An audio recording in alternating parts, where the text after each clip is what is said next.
Saat ini kita dari Pondok Pesantren Anuriah Wendit melanjutkan perjalanan wisata religi yaitu ziarah wali. Sekarang kita menuju ke makam waliullah yaitu ke makam Sunan Derajat. Sunan Derajat, Raden Qasim atau Sunan Derajat merupakan putra kedua dari Sunan Ampel, dan juga termasuk dalam anggota Wali Songo yang sangat berpengaruh di Pulau Jawa. Beliau merupakan wali Allah yang sangat berjiwa sosial dan bijaksana, terutama dalam mensejahterakan ekonomi dan mengentaskan kemiskinan di sekitar Paciran. Selain itu beliau juga ahli dalam bidang kesenian dan merupakan pelopor dari terciptanya melodi orkestra gamelan Jawa. Menurut buku-buku sejarah Wali Songo, nama asli Sunan Derajat yaitu Raden Qasim. Beliau lahir sekitar tahun 1470 M, dan merupakan putra dari Sunan Ampel bersama Nyai Ageng Manila atau Dewi Condrowati. Sunan Derajat merupakan anak kedua dari 5 bersaudara, bersama dengan Sunan Bonang, Siti Muntisia, istri dari Sunan Giri, Nyai Ageng Maloka, istri dari Raden Patah, dan istri dari Sunan Kalijaga. Dari silsilah Sunan Ampel, maka Sunan Derajat termasuk cucu dari Syekh Maulana Malik Ibrahim, seorang perintis dan pelopor pertama yang membawa Islam di Tanah Jawa. Sementara itu, Syekh Maulana Malik Ibrahim atau Asmarakandi merupakan anak dari seorang ulama besar dari Persia, yakni Syekh Jamaluddin Akbar atau Jumadil Kubro yang dipercaya sebagai keturunan ke-10 Sayyidina Hussein, cucu dari Nabi Muhammad Shallallahu Alaihi Wasallam. Ibu dari Sunan Derajat merupakan putri dari Adipati Tuban yaitu Arya Teja IV, dan masih memiliki nasab dengan Ronggolawe. Ketika masih muda Sunan Derajat sering dipanggil dengan nama Raden Syarifuddin. Selain itu beliau juga memiliki gelar Sunan Mayang Madu yang diberikan oleh Sultan Demak pertama, Raden Patah, dan masih banyak gelar lainnya seperti Sunan Muryapada, Maulana Hashim, dan Syekh Masakeh. Sejarah Riyadoh dan istri-istri Sunan Derajat. Sama halnya Sunan Bonang, Sunan Derajat juga dibekali dengan ilmu agama oleh ayahnya secara teratur di Pondok Pesantren Ampel Denta Surabaya. Selain itu, beliau juga pernah berguru agama Islam pada Sunan Gunung Jati yang berada di Cirebon. Meskipun sebelumnya Sunan Gunung Jati atau yang memiliki nama asli Syarif Hidayatullah adalah murid dari Sunan Ampel sendiri yang ditugaskan di daerah Cirebon. Saat di daerah Cirebon, Sunan Derajat sering disebut dengan Syekh Syarifuddin. Di sana beliau turut membantu Sunan Gunung Jati dalam menyebarkan dakwah agama Islam. Beliau kemudian menikah dengan Dewi Sufiah yang merupakan putri dari Sunan Gunung Jati, dan dikaruniai anak bernama Pangeran Trenggana, Pangeran Sandi, dan Dewi Wurian. Selain itu, beliau juga menikah dengan Nyai Kemuning dan Nyai Retno Ayu Chandrawati. Nyai Kemuning merupakan putri dari Mbah Mayang Madu yang merupakan seorang tetua desa Jelak. Beliau merupakan orang yang telah menolong Sunan Derajat di saat terdampar dalam perjalanan dakwahnya menuju ke pesisir Gresik. Di lain sisi, Sunan Derajat juga menikahi Nyai Retno Ayu Chandrawati yang merupakan putri dari Raden Suryadilaga, seorang adipati di kawasan Kediri. Perjalanan dakwah Sunan Derajat. Sunan Derajat merupakan salah satu dari anggota Wali Songo yang terkenal akan kecerdasannya. Setelah beliau selesai dengan riyadoh dan menguasai pelajaran agama Islam, beliau kemudian diperintahkan untuk menyebarkan ajaran agama di sebelah barat Surabaya khususnya pesisir Gresik. Namun, dalam perjalanannya mengarungi lautan, perahu yang ditumpangi beliau mengalami musibah ombak besar hingga akhirnya tenggelam dan menyebabkan beliau terdampar di daerah pesisir Lamongan. 1. Perjalanan di tengah laut. Alkisah setelah belajar di Ampel Denta, Sunan Derajat memperoleh tugas dakwah pertama dari Sunan Ampel untuk memusatkan penyebaran Islam di daerah pesisir Gresik. Namun di tengah perjalanan dari Surabaya menggunakan perahu, beliau dihantam oleh ombak yang cukup besar sehingga membuat perahunya tenggelam. Beliau bertahan dengan berpegangan pada dayung perahu, yang pada akhirnya diselamatkan oleh ikan cucut dan ikan talang, cakalang. 2. Pertolongan ikan dan hikmah di dalamnya. Jika melihat ke belakang sejarah, maka peristiwa Sunan Derajat ini hampir mirip dengan kisah Nabi Yunus dan juga kisah Sri Tanjung. Yang mana ketika Nabi Yunus dilempar ke tengah laut, beliau kemudian diselamatkan oleh ikan hiu yang sangat besar. Jika kita mengambil hikmah dari ketiga kisah tersebut, maka harusnya kita belajar dari ikan yang tidak pernah terlepas dari lingkungannya, air.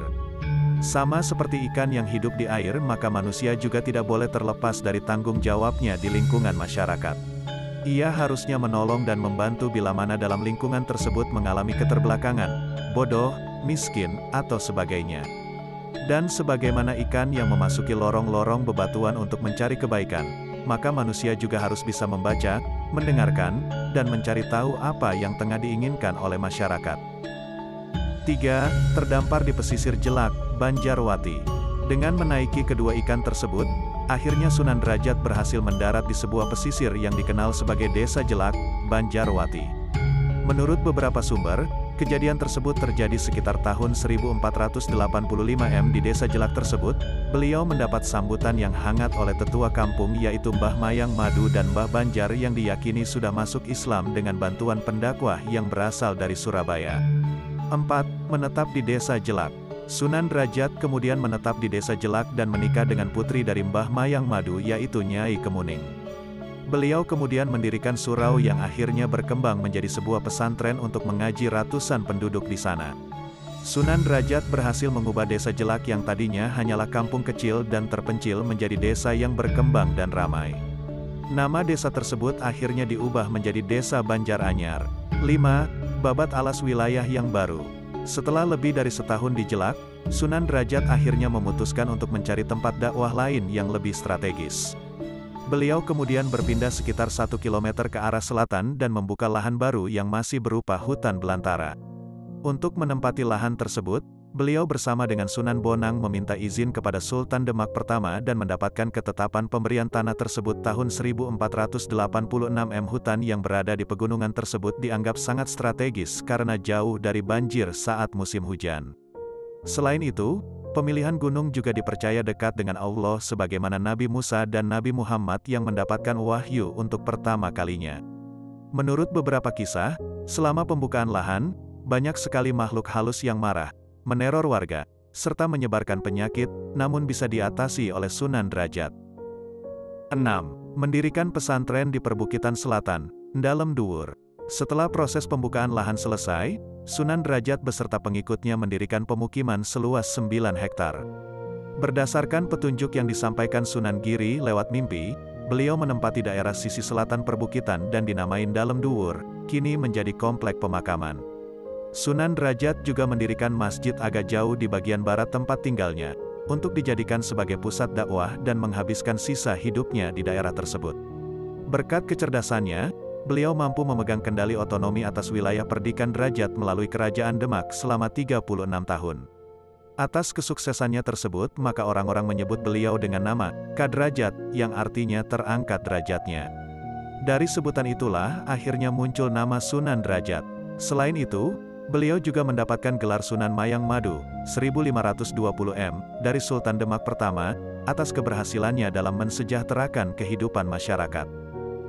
Metode dakwah Sunan Derajat. Menurut seorang antropologi bernama Evok, masyarakat akan cenderung bersifat kolot dan juga progresif dalam menerima perubahan budaya.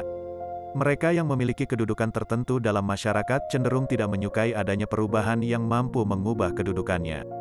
Sedangkan orang yang tidak memiliki kedudukan akan cenderung bersifat progresif. Dalam mengatasi hal-hal tersebut, maka Sunan Derajat memiliki metode yang sangat bijak sebagaimana yang dijelaskan berikut. 1. Menjadi bagian terpenting dalam masyarakat. Untuk bisa dihormati dan diikuti oleh masyarakat, maka Sunan Bonang menjadi bagian terpenting dalam lingkungan dakwahnya. Dalam beberapa naskah disebutkan bahwa beliau menikahi putri-putri dari petinggi desa atau wilayah kabupaten. Dengan demikian, maka cukup mudah bagi beliau untuk mengajak pemimpin dan rakyatnya masuk dalam agama Islam, atau mengajak orang-orang yang lebih kaya untuk menginfakkan sebagian harta mereka pada fakir miskin. Selain itu, beliau juga mampu mengambil hati masyarakat dengan menyembuhkan warga yang sakit melalui doa dan juga ramuan tradisional. Beliau juga terkenal dengan kesaktiannya, terbukti dengan adanya sumur Lengsanga di daerah Sumenggah, yang diciptakan dari 9 lubang bekas umbi hutan yang dicabut dan akhirnya memancarkan air bening untuk menghilangkan dahaga para pengikutnya selama perjalanan. 2. Mengayomi masyarakat. Sunan Derajat kerap sekali memperhatikan rakyatnya, terutama setelah pembukaan lahan baru di perbukitan Derajat. Beliau sering melakukan ronda atau mengitari perkampungan di malam hari untuk mengamankan dan melindungi rakyatnya dari gangguan makhluk halus yang sering meneror warga. Bahkan setelah sholat Asyar, beliau juga sering berkeliling sembari berzikir dan mengingatkan penduduk untuk menghentikan pekerjaan mereka, serta mengajak untuk melaksanakan sholat maghrib. 3. Mengentaskan kemiskinan rakyat. Sunan Derajat terkenal dengan jiwa sosialnya yang tinggi dengan selalu memperhatikan kaum fakir miskin. Sesuai dengan namanya Al-Qasim yang berarti orang yang suka memberi harta warisan, rampasan perang, dan sebagainya. Ajaran Sunan Derajat lebih ditekankan pada kesejahteraan masyarakat berupa kedermawanan, solidaritas, gotong royong, menciptakan kemakmuran, dan pengentasan kemiskinan. Setelah hal itu terwujud, barulah beliau memberikan ajaran dan pemahaman tentang Islam. 4. Dengan kearifan dan kebijaksanaan. Sunan Derajat menyampaikan ajaran Islam melalui metode dakwah bil hikmah atau dengan cara-cara yang bijak dan tidak memaksa. Beliau menggunakan pendekatan lewat pengajian-pengajian di masjid, menyelenggarakan pendidikan pesantren, dan memberikan fatwa, petuah untuk berbagai masalah. Selain itu, beliau juga mengajarkan kepada muridnya tentang kaidah untuk tidak saling menyakiti baik secara perkataan maupun perbuatan, seperti, hindari pembicaraan yang menjelek-jelekkan orang lain, apalagi melakukannya. 5. Melalui kesenian tradisional. Sama seperti Sunan Bonang, Sunan Derajat juga sering berdakwah melalui adat lokal dan kesenian tradisional, asalkan tidak menyimpang dari ajaran Islam. Beliau sering menyampaikan petua melalui tembang pangkur yang diiringi dengan alat musik gending. Beberapa tembang pangkur yang diubah telah disimpan rapi di Museum Sunan Derajat. Selain itu, keahlian bermusik Sunan Derajat juga dibuktikan dengan adanya seperangkat gamelan, singo mengkok. 6. Lewat pitutur sosial. Di sisi lain, Sunan Derajat juga mengajarkan tata cara hidup sebagai makhluk sosial yang harus saling membantu. Terbukti dengan adanya artefak di komplek makam yang bertuliskan Catur Piwulang. Adapun 4 pokok yang diajarkan oleh Sunan Derajat tersebut meliputi, berikan tongkat pada orang buta, berikan makan orang yang kelaparan, berikan pakaian pada orang telanjang, dan berikan payung pada orang yang kehujanan.